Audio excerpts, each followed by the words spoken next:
Shalom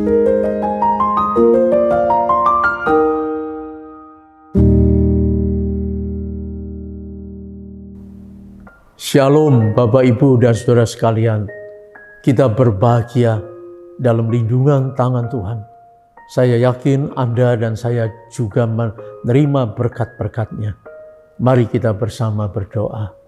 Terima kasih Tuhan untuk berkat-berkat-Mu yang menakjubkan, untuk kasih-Mu yang tak terkatakan. Dan semua itu kami ingin nikmati pada saat ini melalui perenungan firman-Mu. Dalam Tuhan Yesus kami berdoa. Amin. Kita akan membahas mengenai hukum yang pertama. Dalam Keluaran 20 ayat yang ketiga. Jangan ada padamu ilah lain di hadapanku. Inilah hukum yang pertama dari 10 hukum Allah. Sudah selayaknya Allah yang telah berjuang dan berjerih lelah melawan kuasa Firaun untuk membebaskan Israel dari perbudakan. Sekarang Ia memberikan 10 hukumnya untuk ditaati oleh umat yang telah dibebaskan itu. Hukum pertama ini sangat menarik. Melalui hukum ini, Allah ingin mengajar dan mendidik umat Israel bahwa Allah itu cuma satu dan satu-satunya yang layak disembah dan dipuja. Allah itu Allah yang hidup, Dia penolong, pembebas, dan penyelamat.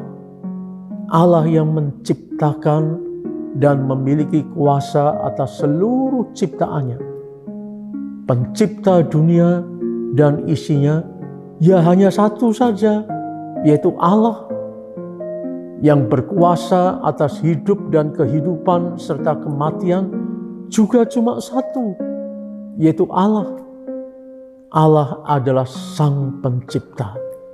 Setelah semua ciptaannya terwujud, maka Allah tidak pernah meninggalkan yang diciptakannya itu, namun terus menghidupi ciptaannya dan bahkan merawatnya.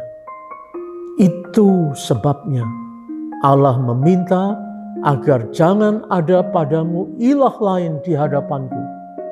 Ini berarti hanya Allah saja yang patut dipuja dan disembah. Allah memang tidak kelihatan, tapi Allah bagai udara yang memberi kehidupan.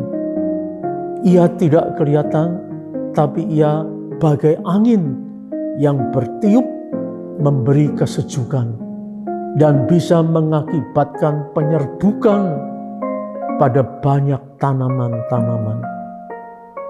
Siapa ilah lain yang tidak dikehendaki Allah dalam kehidupan kita ini? Ilah menurut KBBI adalah sembahan atau dewa. Dengan demikian, ilah bisa merujuk pada entitas lain yang dianggap dewa dan didewakan oleh manusia. Walaupun sebenarnya mereka cuma sebuah benda. Namun pada zaman modern ini ada yang disebut ilah zaman. Ia hadir dalam bentuk uang, pemimpin, kekayaan, kecantikan paras, pangkat, kekuasaan, teknologi, ideologi, handphone, artificial intelligence, dan lain-lain. Bah Google juga. Semua ini menjadi sembahan dan dikultuskan sebagai yang menentukan hidup dan mati manusia. Sehingga Allah tidak lagi mendapat ruang dalam kehidupan manusia.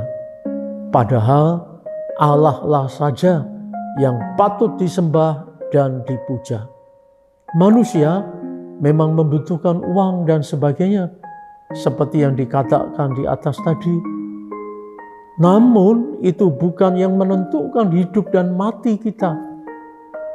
Tanpa hal-hal itu, kita masih bisa hidup karena hubungan manusia dengan barang-barang dan fasilitas-fasilitas itu cuma sebatas kegunaan dan sebagai alat bantu, bukan penentu. Dengan demikian, marilah kita benar-benar menyadari pentingnya menyembah Allah yang hidup saja, Sang Pencipta langit dan bumi serta segala isinya. Dan Allah yang kita sembah dalam iman Kristen itu kita sebut Allah Tritunggal, yaitu Allah Bapa, Allah Anak, dan Allah Roh Kudus. Berbahagialah orang yang percaya, menyembah, dan mempercayakan hidupnya kepada Allah dan tidak kepada ilah-ilah lain. Amin.